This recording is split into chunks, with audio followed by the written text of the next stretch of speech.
नमस्कार, मी जितेश बुरकुंडे आपलं स्वागत करतो याचार महाराष्ट्र न्यूज चॅनल मध्ये। दिग्रस विभागीय शिक्षण प्रसारक मंडळ व दिनबाई शिक्षण संस्था या दोन्ही संस्थेच्या जडणघडणीत ज्यांचा सिंहाचा वाटा आहे, ज्यांनी अपार परिश्रमाद्वारे दिग्रस परिसरात आदर्श शिक्षणाची भगीरथ गंगा आणली, अशा सर्व दिवंगत पदाधिकारी व संस्थेचे माजी अध्यक्ष स्वर्गीय दादासाहेब पाटील यांच्या जन्मशताब्दी वर्षाचे औचित्य साधून जिल्ह्याचे शैक्षणिक भूषण असलेल्या या दोन्ही संस्थेच्या वतीने दिवंगतांना त्यांच्या नातेवाईकांच्या प्रमुख उपस्थितीत भावपूर्ण आदरांजली वाहण्यात आली। त्यांच्या पावन स्मृतीस व उजाळा देण्यात आला। या भावपूर्ण समारंभाला प्रमुख अतिथी म्हणून प्रसिद्ध वक्ते गणेश शिंदे हे होते। अध्यक्षस्थानी संस्थेचे अध्यक्ष विजयकुमारजी बंग आणि या निमित्त मंचावर संस्थेचे उपाध्यक्ष डॉक्टर प्रदीप मेहता, डॉक्टर अभय पाटील, मीनाताई पाटील, अजय ढोले, श्याम पाटील, रघुवीर सिंग चौहान, शेखर टाके, भास्कर जवके आदी उपस्थित होते। प्रास्ताविक डॉक्टर अपर्णा पाटील यांनी केले। अतिथींचे परिचय प्राचार्य रुपेश कराडे यांनी तर संचलन करुणा गुगे यांनी केले। कार्यक्रमाला दोन्ही संस्थेचे मुख्याध्यापक, शिक्षक, शिक्षकेतर कर्मचारी, सेवानिवृत्त कर्मचारी, शहरातील गणमान्य नागरिक बहुसंख्येने उपस्थित होते। निळेसर यांनी गायलेल्या श्रद्धांजलीपर गीताने वातावरण भावपूर्ण केले होते। पण म्हणत विचारा, प्रॅक्टिकलचे मार्क आपण असेच तोंड बघून देऊन टाकतो। पोरग प्रयोगशाळेत प्रयोग करायला गेलं तर सरच त्याला सांगते चंचू पात्र कुठं घेऊ काय, लिटमस पेपर संपत तेवढाच आहे आपल्याकडे। पोरांनी जर प्रयोग करायचेच नाही तर कसे वैज्ञानिक जन्माला येतील, कसे सायंटिस्ट जन्माला येतील? ग्रंथालयामध्ये फक्त फॉर्मॅलिटी म्हणून पोरं पुस्तकं घेतात, किती मुलं पुस्तकं वाचतात? मैदानावरती किती पोरं येऊन खेळतात? पोरांचा सर्वांगीण विकास साधण्यासाठी आम्हाला काय करता येईल, मला वाटतं याचं भान शिक्षक म्हणून पहिल्यांदा आम्ही ठेवलं पाहिजे। कशा शाळा उभ्या राहिल्या, काय त्यावेळेस या लोकांची दूरदृष्टी होती की आपली गोरगरिबाची, सर्वसामान्य माणसांची, खेड्यापाड्यातली पोरं शिकली पाहिजे, त्यांना शिक्षणाच्या संधी उपलब्ध झाल्या पाहिजे। त्या काळात त्या लोकांनी एक रुपया बाजूला टाकून मोठी निधी उपलब्ध केला आणि आज या शिक्षण संस्था उभ्या केल्या। आज जेव्हा ही सगळी लोक बघत असतील की अरे आपण सुरू केलेली शाळा, आपण सुरू केलेलं कॉलेज, आज हजारो विद्यार्थी शिक्षण घेतात, काय आनंदानं भरून पावत असतील। मला वाटतं या लोकांनी ज्या दृष्टीनं, ज्या उद्देशाने ही शिक्षण संस्था सुरू केली, तो उद्देश पूर्णत्वाला जावा ही जबाबदारी फक्त संचालकांची नाही। इथं बसलेले ट्रस्टी काय करतील? तुम्हाला फॅसिलिटीज उपलब्ध करून देतील, तुम्हाला इन्फ्रास्ट्रक्चर उपलब्ध करून देतील, नवनवीन कोर्स मिळवण्यासाठी प्रयत्न करतील, पण शेवटी त्या लेकरांपर्यंत हे सगळं घेऊन पोहोचवण्याची जबाबदारी जर कोणाची असेल तर आपल्या शिक्षकांची आहे आणि त्याच्यासाठी म्हणून आपण प्रामाणिकपणे काम करावं। आपण आपल्या पोरांची जितकी काळजी घेतो ना, तितकी या लेकरांची घ्यावं। सर्वसामान्य कुटुंबात जन्माला आलेल्या पोराला त्याची सामाजिक आणि आर्थिक परिस्थिती बदलण्याचं कोणतं साधन आज उपलब्ध आहे? एकमेव साधन आहे आणि ते म्हणजे शिक्षण। दुसरं कोणतं साधन आहे की पोरांनी आपली सामाजिक आर्थिक परिस्थिती बदलावी? या पोरांचं जगणं जर बदलायचं असेल तर केवळ आणि केवळ शिक्षण महत्वाचं आहे आणि म्हणून या पोरांना मनापासून शिकवा, त्यांच्या जडणघडणीसाठी महत्वाची भूमिका घ्या। गोरगरिबाची पोरं स्पर्धा परीक्षांमध्ये आली पाहिजेत, उद्योग व्यवसायात आली पाहिजेत, व्यापारात आली पाहिजेत, राजकारण समाजकारणात आली पाहिजेत, कला, साहित्य, क्रीडा अशा वेगवेगळ्या क्षेत्रात आपली पोरं चमकली पाहिजेत। याच्यासाठी आपण पुढाकार घ्यावा। आपल्या डोक्यात एकच, पोरांनी मार्क मिळवायचे आणि नोकरीच्या रांगेत जाऊन उभं राहायचं। केवळ नोकरी मिळवणे हे शिक्षणाचं ध्येय का? 130-135 कोटी लोकसंख्या भारताची। आज जगातली सगळ्यात मोठी बाजारपेठ जर कोणती असेल तर ती भारत आहे आणि सगळ्या जगाला कळलंय की भारत ही मोठी बाजारपेठ आहे, पण अजून भारतातल्याच पोरांना कळलेलं नाहीये की भारत ही मोठी बाजारपेठ आहे। आपली पोरं फक्त नोकरीच्याच रांगेत उभी आहेत। चायनाला कळलंय भारतात आणून काय विकायचं, अमेरिकेला कळलंय भारतात आणून काय विकायचं। आमच्या पोरांना का कळत नाही की आपली बाजारपेठ आपण वापरली पाहिजे, आपण उद्योग व्यवसाय व्यापारात आलं पाहिजे।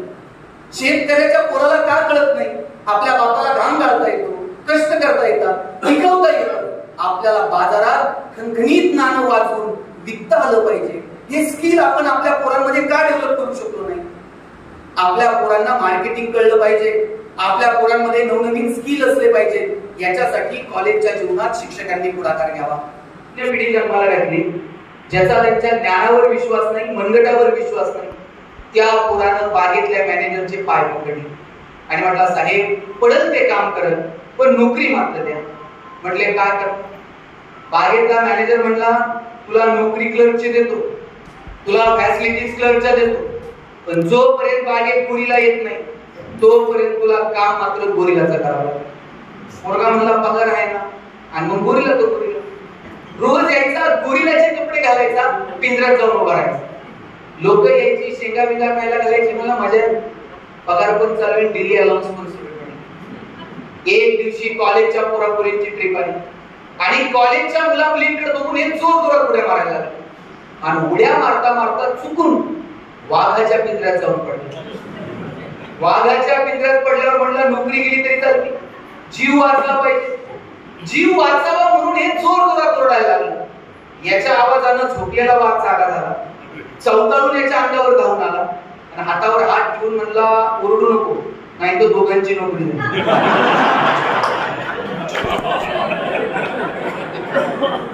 नंतर कळलं गोरिलाच्या भूमिकेत बीएससी झालेलं होतं, वाघाच्या भूमिकेत एमएससी झालेलं. शिक्षणात आम्ही स्वाभिमानी होणं अपेक्षित आहे त्या स्वाभिमान शून्य होणं अपेक्षित आहे? शिक्षणात आम्ही स्वाभिमानी होणं अपेक्षित. आणि आमचा स्वाभिमान कधी जागृत होईल? जेव्हा आम्हाला आमच्या मनगटावर, जेव्हा आम्हाला आमच्या ज्ञानावरती विश्वास असेल. का आमच्या पोरांनी उद्योग व्यवसाय केले? काय लागतो उद्योग व्यवसाय द्यायला? उद्योग व्यवसायासाठी ज्या ज्या गोष्टी आवश्यक आहेत त्या सगळ्या मार्केटमध्ये उपलब्ध आहेत. मार्केटिंग करणारी लोक आहेत, प्रोडक्शन करणारी लोक आहेत, सेल्स, सगळे मार्केटमध्ये सगळं अवेलेबल आहे. फक्त एक गोष्ट अवेलेबल नाही, ती म्हणजे किंमत. सगळ्या गोष्टी विकत मिळतात, व्यवसायासाठी लागणारी किंमत कुठे विकत मिळत नाही.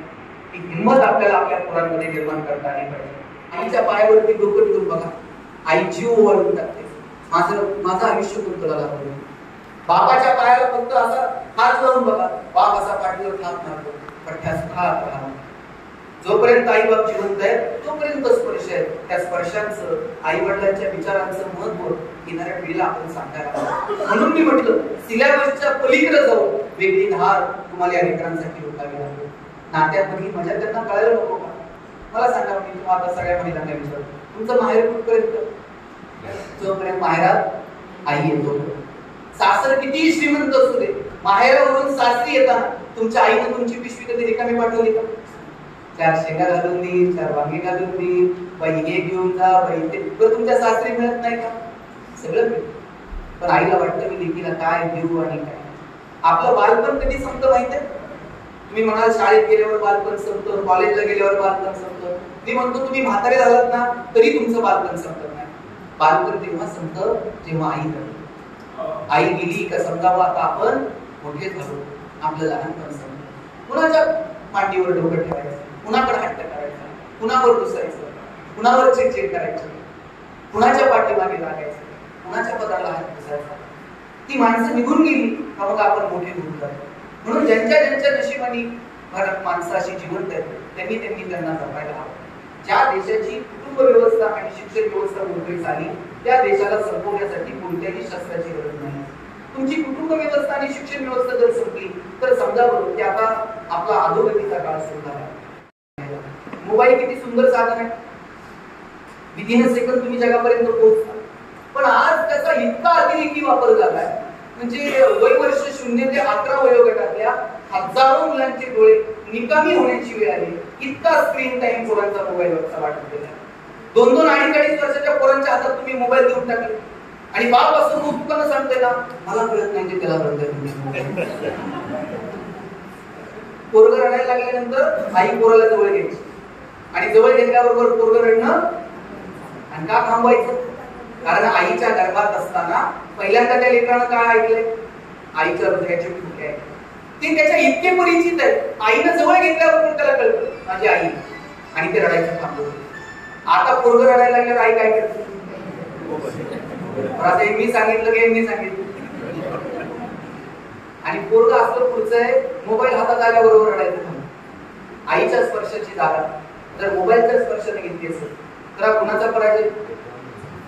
विज्ञान तंत्रज्ञानाचा विजय आहे का मातृत्वाचा पराजय आहे ते ठरवण्याची वेळ आहे. जगातला एकमेव पुरुष आहे त्याला माऊली म्हटलं जातं. कारण काय? कारण ज्ञानोबा आईची भाषा बोलतात. आईची भाषा ही पुकाराची भाषा. जग तुम्हाला बाहेर बाळासाहेब म्हणत, पण घरी आई काय म्हणते? आई उकार. ही उकाराची भाषा ज्ञानोबा बोलतात. काय म्हणतात ज्ञानोबा? ऋणू रे भ्रमरा सांडी तो अवगुणू. आता अवगुण या शब्दाला अवगुणू म्हणावं याच्यापेक्षा काय प्रेम असतं. ज्ञानोबा म्हटले सास आणि मवाळ मिथुले आणि रसा शब्द जैसे कल्लोळ अमृताचे कल्लोळ बाहेर पडावे असं बोला. आपण कसं बोलतो. पेशंट चेक करायला डॉक्टर आले. डॉक्टर ते सांगत होते पेशंटला जरा चांगलं चुंगलं खात जा. खाण्यापिण्यावर 2 रुपये खर्च करत आला. बायको बाहेर पडत आली आणि म्हणतीये डॉक्टर तुम्हीच सांगा हे खाण्यापिण्यावर पैसे खर्च करत नाही. मग म्हणजे असं डॉक्टरच्या मढ्यावर पैसे घालावं. ते देवाने विचारलं तुला काय पाहिजे. मला एक गाडी दे. देव म्हणला तुला एक देईन पण शेजारच्याला 2 गाड्या दे. मला गाडीच नको मी पाय कॉलेजला. देव म्हणला आठच अशी आहे तुला जेवढं देईन त्याच्या दुप्पट शेजारच्याला द्यावं लागेल. त्यांना 8 दिवस विचार करून सांगितलं. म्हणला देवा एक डोळा जाऊ दे म्हणला. म्हणले का शेजारच्याचे 2 गेले पाहिजे. आपला आनंदही आपला नाही आणि आपलं दुःखही आपलं. आपला आनंद आपलं दुःख हेच आहे इतरांच्या क्रिये प्रतिक्रियेवरती अवलंबून. समजा तुमचे 100 रुपये हरवले किती वाईट वाटतं. 8 दिवस तुम्हाला करणार. साकूर मध्ये इकडं तिकडं त्याच गप्पा काही 100 पडले 100 हरवले कसे साठवले होते माझं मला माहित. तेव्हा त्यांचा शर्ट होताना 50 सापडले असे करून 100 झाले. बरं तुम्ही एवढं सांगून थांबणार नाही. पुढे म्हणणार कुणाला सापडले असले तर सापडून त्याला पचायचेच नाही.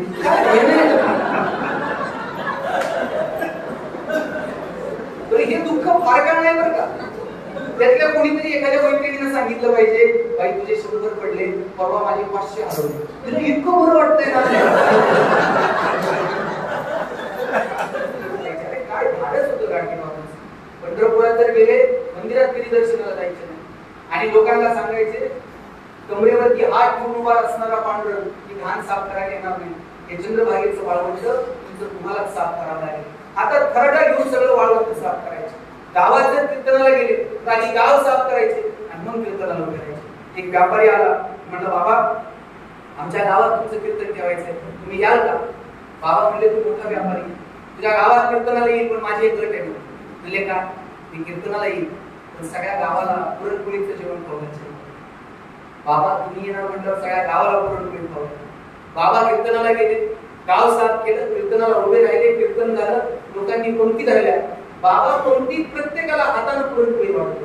पंक्ती उठल्या लोक जिकडं तिकडे निघाले आणि ज्यानं कीर्तन ठेवलं तो पुढे आला आणि बाबांना वाटला बाबा सगळ्यांची जेवण आटवली चला आता 2-2 घास आपण पण खाऊ. बाबांनी त्याच्या पाठीवर अशी थाप मारली आणि म्हटले राजा पुरणपोळी त्यांची हौस लहानपणीच भेटली असा घास मिळत नाही. आणि निघाले बाबा. बैलगाडीत कीर्तन म्हणला पुढच्या गावात जायचं ना बाबा पाय जाऊ नका बैलगाडीत. बाबा बैलगाडीत बसायला लागले आणि बैलांची खपाटीला गेलेली पोटत बघितली. बाबांनी विचारलं बैल कोणाची आहे. म्हणले याची. गाडीतून खाली उतरले जवळ गेले त्याच्या दंडाला असा चिमटा घेतला आणि म्हणले तुला तर रेरगत दिसून राहिलं. मग बैलांच्या पोटाकडे तापत होते त्यांना पण जरा खायला पाहिजे. बाबा बैलांच्या पोटात नाही म्हणून पाय निघून गेले. संवेदनशील माणसं संकल्पाला पोहोचली. आपण वर्षात चतकोर सुद्धा भाकरणी कधी पिकून दिली कारण माझी आई सकाळी उठून माझ्यासाठी डबा तयार आणि डबे कसे फडक्यात असायचे आणि फडक्यात चिठ्ठी असायची. पोरांनो डबे खा फडके जपून ठेवा. फडके जपून ठेवायचे. शनिवारच्या गाडीने फडके परत नगरला जायचे. सोमवारी परत त्या फडक्याला द्यायचे. पैसे नव्हते पण आनंद भरपूर नव्हता की आपली आई सकाळी उठून आपल्यासाठी डबा करून. आता तुम्ही पोरांचे टिफिन चेक करा. Maggi noodles Kurkure pastries biscuits विकत आणलेले प्रोडक्ट पोरांच्या डब्यात असतात. आणि अजून जर पगार वाढले ना बायका 100ची नोट टाकून देणार तिकडच जाण काय खायचं इथपर्यंत येऊ देऊ नका. मुलांचा आहार मुलांचं आरोग्य या संदर्भानं आपल्याला विचार करता येईल का. मला वाटतं तो विचार करा. मस्त राहा आनंदाने राहा एकमेकांचं कौतुक करायला शिका. पोरांचं कौतुक 4 चौघात करायचं आणि त्याच्या चुका आहेत ना त्याच्या कानात एकांतात त्याला बोलून सांगायचं. आपण उलट करतो 4 चौघात त्याची चव घालवतो आणि एकांतात त्याच्या गुणांचं कौतुक करतो. तुमच्या घरात सुद्धा पाहुणे आले ना म्हणायचं नाही दादा बावळट आहे. पाहुणे आल्यावर म्हणायचं आमचा दादा इतका हुशार आहे. दादा पाहुण्याच्या पुढे पुस्तक घेऊन बसते का नाही. आणि तुम्ही जर म्हणले ना दादा फार बावळट आहे दादा बाहेर जाते पाहुण्याच्या बुटात पाणी उठतंय बावळटपणा करायची एकही संधी दादा सोडत नाही. आता द्रौपदीचं वस्त्रहरण प्रसंग शॉर्ट अनालिसिस करून संधी देणं आमची जबाबदारी. मला द्रौपदीच्या भूमिकेत मुलगी पाहिजे ती काम करायला. मी जरा वर्गात बोलणार, 5-6 पोरांना घ्यायचो, वर्गातल्या मुलींकडे जायचो आणि त्यांना म्हणायचं, बघा महाराष्ट्रातली नाट्य संस्कृती टिकली पाहिजे. मुलींनी मुलांच्या खांद्याला खांदा लावून पुढे आलं पाहिजे. मुली म्हणायच्या मुद्द्यावर आहे, तुझं काम काय. मी म्हणायचो तुमच्यापैकी कोण नाटकात काम करणार का. मुली म्हणायचं रोल काय करायचा नाटकात. आता कुणी सांगायचं द्रौपदीचा रोल करायचा. त्यांना त्याच्याकडे बघायचं, त्याने ह्याच्याकडे बघायचं. हळूच एखादं पोरगं पुढे यायचं, म्हणायचं ताई तुला द्रौपदीचा रोल करायचा. सगळ्या पुरी हात खाली घ्यायचे. पुरी म्हणायच्या द्रौपदीचा रोल करायला हरकत नाही, पण कृष्ण जर स्टेजवर वेळेवर आला नाही, कृष्णाची गॅरंटी कुणी द्यायची वेळेवर द्यायची. आता आमच्या वेळेत ते पोरं कोणतं पोरं होतं, दिसायला एकदम सुंदर. आमच्या सुदैवानं त्याच्या दुर्दैवानं त्याच्या डोक्यावर एकही केस नव्हता. त्याला म्हटलं नाटकात काम करणार का. म्हटलं रोल काय करायचा. म्हटलं द्रौपदी. म्हटलं डोक्याचं काय करणार. म्हटलं वी घालून छान दिसते. तो म्हटला 4 पिढ्या पठ्ठ्याच्या नाटकात काम करतो, असला रोल करतो म्हटला द्रौपदीचा. पण माझी एक अट आहे. म्हटलं काय. म्हटलं मी द्रौपदी व्हायला तयार आहे, दुर्योधनाला सांगून ठेवा फार एक्साइट व्हायचं नाही. त्याला म्हटलं दुर्योधन माझ्या ऐकण्यातला आहे, तू काळजी करतो. सगळे माझ्या ऐकण्याची असते. मला भीम सापडत नव्हता. भीम जरा धष्टपुष्ट पाहिजे. आम्ही सगळे किडकिडी. मी DY पाटीलला होतो, शेजारी इंदिरा कॉलेज होतं. 2 कॉलेजच्या मध्ये जिम होती आणि जिम मध्ये व्यायाम करणारं पोरगं रोज कॉलेजच्या बाहेर जाऊन चक्रा मारायचं. ते असे प्रत्येक कॉलेजच्या बाहेर 2-4 असतात. मी त्याला म्हटलं बाहेर चक्रा मारून काहीच होत नसतं, आत यावं लागतं म्हटलं कॉलेज. म्हटलं आम्हाला कोण एंट्री देणार. म्हटलं नाटकात काम करणार. म्हटलं रोल काय करायचं. तर बेदार शरीर तुला शोभल असं काम देतो भीम. म्हटलं मी भीम व्हायला तयार, पण द्रौपदी कोणी सांग. त्याला म्हटलं वर्गातली सगळ्यात सुंदर मुलगी द्रौपदी. ते एवढं खुश झालं, पदर खर्चानं गदा घेऊन आलं नाटकात. मी सगळे कॅरेक्टर शोधत होतो. मला 5 पांडवांपैकी एक कमी पडत होता. आता तो कुठून आणायचा. आमच्या वर्गात एक पहिल्या बाकावर बसणारा पोरगा, ज्यानं आयुष्यात अभ्यास सोडून दुसरा उद्योग केला. प्रत्येक वर्गात असे 2-3 असतात. ते कधी मैदानावर नाही, कधी पिक्चरला नाही, ते कधी असं मान वर करून बोललं सुद्धा नाही, काय मान खाली. त्याला म्हटलं नाटकात काम करणार. म्हटलं मला असं मान वर करून बोलता येत नाही. म्हटलं तुला शोभल असं काम देतो. 5 पांडवांपैकी एकाची भूमिका तू करायची. द्रौपदीचं वस्त्रहरण सुरू झालं का शर्मेनं मान खाली करायची. नाटक संपेपर्यंत वर करायची नाही. म्हटलं आयुष्यभर आपण हेच करत आलो. म्हटलं 1 नंबर रोल करतो वाटतं. आता सगळे माझ्या ऐकण्यातले होते, पण भीम काय आपल्या ऐकण्यातलं नव्हतं. द्रौपदीच्या वस्त्रहरणाला दुर्योधन आणि दुःशासन पुढे निघाले, भीम त्यांच्या मागच गदा घेतो. आम्ही दुर्योधनाला म्हणायचो तू पुढे हो, द्रौपदीच्या फक्त पदराला हात लाव, कृष्ण येतोय प्रकरण मिटतंय. ते दुर्योधन दुःशासन एवढे घाबरलेले, ते म्हटले इतिहासात काय झालं ते झालं, तुम्ही भीमाला पकडा, त्याशिवाय आम्ही द्रौपदीच्या नादाला लागत नाही. भीमाला म्हटलं का कृष्ण येईपर्यंत दम धर. भीम माईक जवळ गेला, अशी गदा फिरवली, म्हटलं इतिहासात काय झालं ते झालं, आता नाही. जोपर्यंत पठ्ठ्या स्टेजवर आहे आणि आपल्या हातात गदा आहे, तोपर्यंत द्रौपदीचं वस्त्रहरण होत नसल्या. बरं कृष्ण स्टेजच्या मागं घामाघूम झालेला. कृष्णाला म्हटलं तू तरी, तू आल्यावर तर प्रकरण मिटतंय. कृष्ण म्हटला इतिहासात काय झालं ते. भीमाची गदा खरी असल्या कारणाने, आमचं सुदर्शन चक्र धर्मपंथ असल्या कारणाने मला समोरासमोर लढाई होऊ शकत नाही. म्हटलं आता करावं काय. आमच्यात जरा दुर्योधन दुःशासनाची तब्येत बरी होती. आम्ही दुर्योधनाच्या मदतीनं भीमाला पकडायचं ठरवलं. तर साहेब हल्ली कुणी कुणाची मदत घेते, आम्ही दुर्योधनाची घेतली म्हणून काय. आम्ही दुर्योधनाच्या मदतीनं भीमाला पकडायला गेलो आणि भीमानं जी गदा फिरवायला सुरुवात केली, ती गदा फिरवता फिरवता चुकून द्रौपदीच्या विघमध्ये शिरली.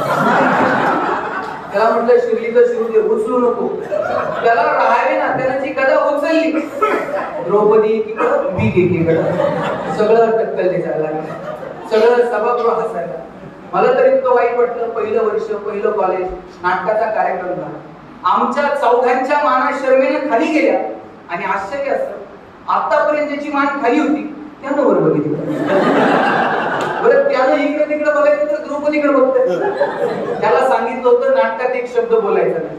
ते माईक जवळ गेलं आणि म्हणतंय द्रौपदी तू बालाजीला कधी गेली. त्यानंतर कॉलेजमध्ये ज्या ज्या वर्षी नाटक झालं त्या वर्षी हे पूर्ण लीड होता. स्वर्गीय दादासाहेबाचा हा शंभरावा दिवस सुद्धा होता. दादासाहेबाच्या कार्याबद्दल बापूसाहेबाच्या कार्याबद्दल सगळ्यांचा उभाव केलेला आहे. महेंद्र घराणं आमच्या दिग्रस शहरासाठी एक वैभव आहे असं म्हटलं तर काही वाव होणार नाही. या प्रसंगी आदरणीय शिंदे सरांनी आमच्या तिथे आल्यात जवळपास 1 तासपर्यंत फार चांगलं असं उद्बोधन केलं. निश्चितपणे आज असं वाटून राहिलं की कोरोना गेला.